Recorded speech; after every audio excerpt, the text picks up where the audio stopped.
Tallon, good to get to sit across the table and talk with you. You go to a group of men that we meet every Wednesday, and you're one of the youngest ones there.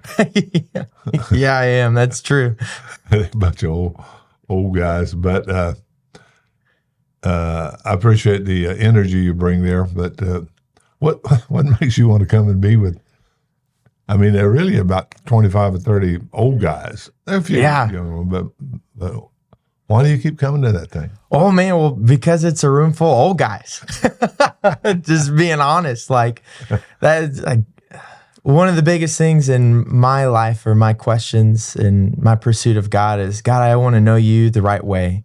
Like I don't want to know you how other people say to know you.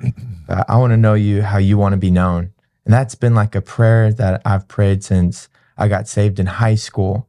And the first time Eric brought me to the group with you guys, I was like, oh my gosh, I think this is the place where I'm going to learn how God wants to be known. Huh. Yeah. So I keep coming back for that, man. It's so rich. Yeah. Well, you had a lot to it, so thanks for being there. I love your spontaneous reactions when there's an insight that pops up. It's like, oh, wow, that's good. Yeah. Well, I mean, it is, man. You're like, some of the stuff I'm like daring to think in my head or question or stuff like that. And all of a sudden something comes out, you'll say something. I'm like, this is that thing. Oh my gosh. Yeah, it's so good. Yeah, I get pumped. Good. How old are you, by the way? I just turned 30 in March. Oh, Tallon.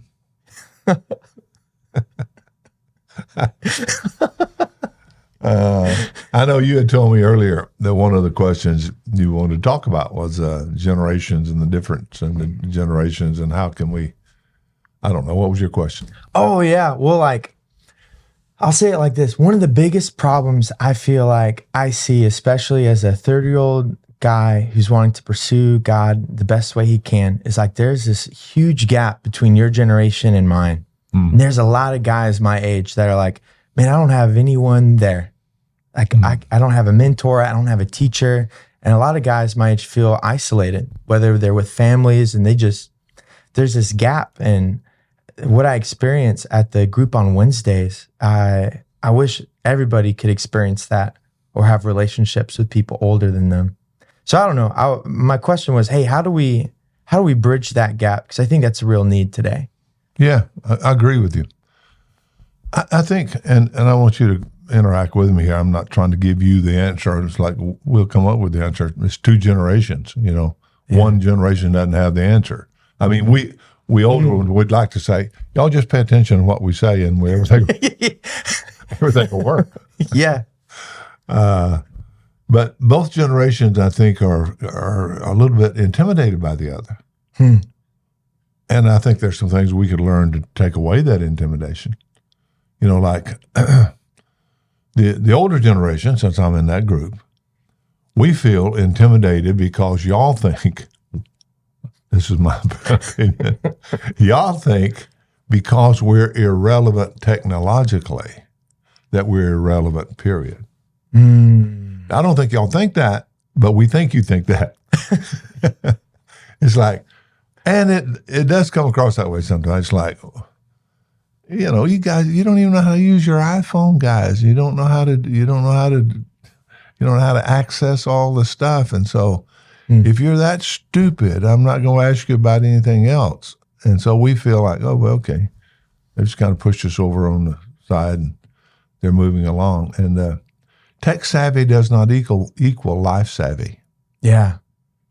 And so what I appreciate about you is you're trying to drink from the well of life savvy from these guys who've been bumped around a little bit, and they've fallen a bunch of times, and they've gotten up, and they've discovered grace, and they know some stuff.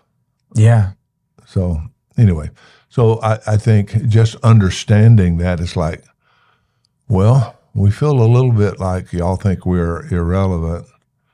And if you do, why should I waste my time talking to you if you think I'm irrelevant? And then I think your generation thinks, well, they don't want to mess with us, and they're busy doing their own lives, and I'm kind of embarrassed because I don't know all these answers anyway, and I don't want to expose myself by asking the question, because then they'll know I'm stupid. Yeah. Yes. Yeah. I don't know. That's some of my thoughts. What are yours? Man, like I totally resonate with that. And I think some of it is that I know in my experience, like sometimes I'll look at people's lives, and sometimes what I grew up seeing was that, man, like they spent all this work working towards these goals, but it's like, where was the eternal value in it? And it's like, I'm afraid that if I go to the wrong person, I'm going to walk away with the wrong conclusion, or get like corrected harshly, or get rebuked. And I think a lot of guys are afraid of that, like of that judgment, but also at the same time, I think there's a lack of fathers in my generation. And I think there's this fear and desire that coexist together, where we really want to be fathered. Yeah. But we're also afraid that, because fathering means I got to grow up, True. So that's kind of what I think. And I think in my opinion, this is just my thought, I think one of the hardest things to get is trying to find or create a place where we can actually share the same spaces. Yeah. Because I feel like that's just a huge obstacle practically. Like there's not very many opportunities I get where I get to share the space with someone older and wiser than me who has fruit in their life. Yeah. One advantage is my generation has is that I was 30 one time, but you never have been 70. That's right. Yeah. So I go back in my own life and think about how did I feel at 30? And I can identify with the feeling of like, I know they know some stuff, but they probably don't want to mess with me. And I don't want to weigh them down with my stuff. And, I wonder if they've already judged me. Yeah. Yeah. So I don't know.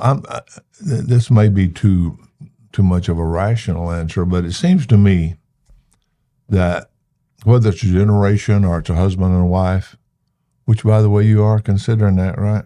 Yeah, absolutely. Yeah, getting ready to propose. Come on. You've been getting ready to propose for longer than anybody I've ever known. You'll get it done. Yeah. Anyway, whether it's a marriage or it's a generational thing or denominational thing religiously or whatever, at some point you have to come to say, okay, what are our common values? And it doesn't matter what generation you are. If you're a Christian, you have common values. If you're a man, there are certain values. If you're a woman, there are certain values. But we're talking about being Christian men, you and I are. So what are the common values that we would have that it doesn't matter how old you are? These are things we're helping each other with. Yeah. So one of the things I ask guys your age or any age who say to me, would you mentor me or would you disciple me? It's like, well, okay, what do you want from me? What do you want? Do you want me to tell you what to do? I'm not interested. I respect you too much for that. I mean, you're created in God's image, and you're responsible for your life. And if I can help you by blowing on an ember that's inside of your inner man that would cause it to come to flame, then I'll do that. Or if I could guide you around some obstacle that's going to cripple you in some way, then I want to do that. Or if I can give you hope in some way that would cause you, I want to do that. But I'm not going to tell you what to do, and I'm not going to put restrictions on you, and it's not my job to judge you. You're not asking me to be your school teacher. You've already had one of those. So I'm not grading you. So, and sometimes guys are disappointed. It's like, no, I want somebody to tell me what to do. Well, go somewhere else. I can't do it. I ain't that smart. I'm not God. And you got a Father. You got a Heavenly Father. So anyway, I just think, some of the common things that, from my observation with the younger guys, they don't seem to have picked up that I picked up having to grow up with. I grew up on a farm / ranch, had responsibilities early. Don't ever remember not having chores, and responsibility. If you didn't do them, you're in trouble. So I learned some things from my dad and uncles and neighbors and whatever that I don't think the younger generation has had the opportunity to learn, or if they did, they didn't get it. Like choices have consequences. I'm still amazed at how many young guys, younger than you usually, but it's like, well, I want to make this choice, but I don't want that consequence. They've been told you can do anything, so they think you can make the choice that you make and you can choose the consequences. No, once you make the choice, the consequences go with it. If you plant corn, you've given up your options about what the fruit's going to be. Yeah, wow, that's good. Yeah. Yeah, I mean, if you plant corn, you're going to get up corn. And Scripture says, be not deceived, God is not mocked. Whatever a man sows, that shall he also reap. If you sow to the flesh, if you sow to your selfish desires, that's the fruit. You go, I don't want that fruit. I want a better fruit. Well, you got to go backwards. You can't just change the fruit. You got to go back and decide, what do I have to plant to get that? Wow. So it seems so simple, doesn't it? Yeah. But it's not just generational. I don't think it's not just a younger generation. My generation does it too. But it seems like culture has evolved to a point where the younger generation has a harder time believing that that's absolute. It's like, I don't believe in absolutes. Well, plant corn 100 times and see how many times you get up peanuts.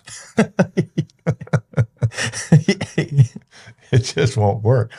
And then, with your wife, you'll discover you can't criticize her and then expect her to praise you. If you plant criticism, you're going to get up criticism. On the other hand, if you plant praise and acceptance and whatever, you might get some back. It's amazing how that works. So just, little things like that, and another is, this is an inexorable principle. It just works. It's a part of life, whether you're a Christian or not a Christian, it just works. And that is, if you're faithful in a little, you'll have opportunity to handle more. You say, I don't like it that way. I want everything to be equal. I think fairness means everything is equal. And if I'm faithful in handling my stuff and you're unfaithful in handling your stuff, we ought to all share in the same fruit. Great idea won't work. Yeah. And I'm not talking about politics, socialism, whatever. I'm just talking about life. Yeah. And so there are a bunch of those, 4 or 5 of them, that I think if generation could get together and say, okay, regardless of what we hear in the media and whatever, can we agree on a few of these things where we can, so we can help each other? Because see, I can't help you if you don't buy into that, and you can't help me if I don't believe those 2 principles. For instance, if I don't believe those, you can't help me. I can't come to you and say, Tallon, here's some consequences in your life, and that indicates to me there may be some planting of this seed. You go, I don't believe that works. I can't help you. Yeah. Or you can't help me. You can't go, hey, Dudley, I see that you don't like it when people tell you you're irrelevant technologically. Have you ever thought about sowing a little seed there? Maybe you could get a young person to come over to tell you how to operate your stuff. I mean, we can eliminate this frustration. It can be done, and I'll be glad to help you. It's like, no. Well, I don't know. I don't want to beat that horse to death, but does that make any sense? Oh, yeah, totally. I absolutely think that makes sense. And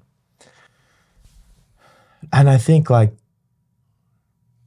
a lot of at least people in my position or just in my generation, I don't think we're, at least let me speak about, I don't want to speak about my entire generation. Let me speak about me personally. That's a good idea. Yeah. But I know for me, I was ignorant to the whole principle of sowing and reaping. That wasn't something I learned about until I was in my mid or late 20s. So this whole idea of the principle of sowing and reaping, it's new to me. And so I'm looking at my life and certain behaviors that I have, and I'm like, oh my gosh, this is terrible. Like, why do I do these things? Or why am I thinking this way? Well, it's because I've sown into a thought pattern in my life, and now I'm reaping that. And the biggest obstacle for me in that whole process was being ignorant to the truth of the principle at work.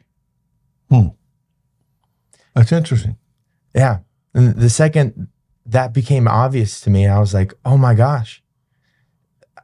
Yeah. What I think is nonsensical. Like, it doesn't make sense. Yeah. But it made sense in my ignorance. Yeah. But no one took the time to unveil my ignorance until people finally did. And I'm very blessed that God sent awesome men to unveil truth in a lot of ways. And so, you may be hitting on something there that would be helpful to both generations, and that is hopelessness is a big problem for all generations. Yeah. Because we're all inundated in our culture with a lot of hopelessness. But hope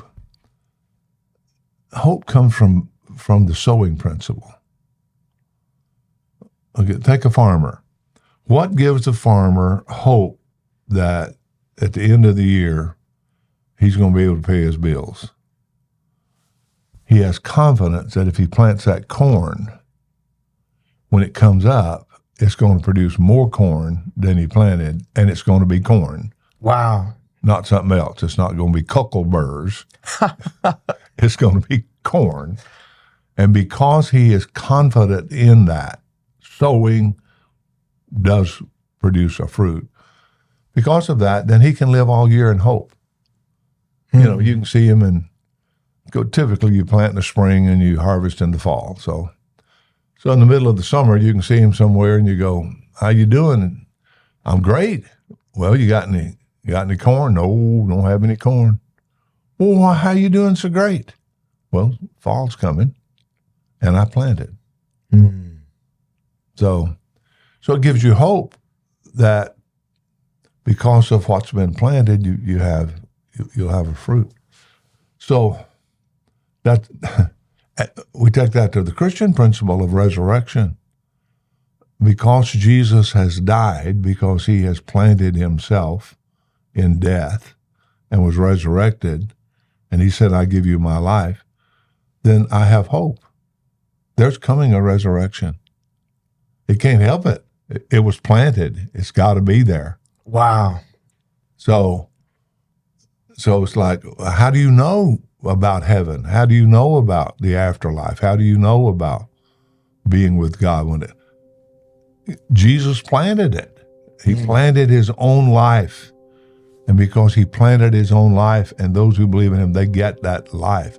So I get the benefit of his sowing and his reaping.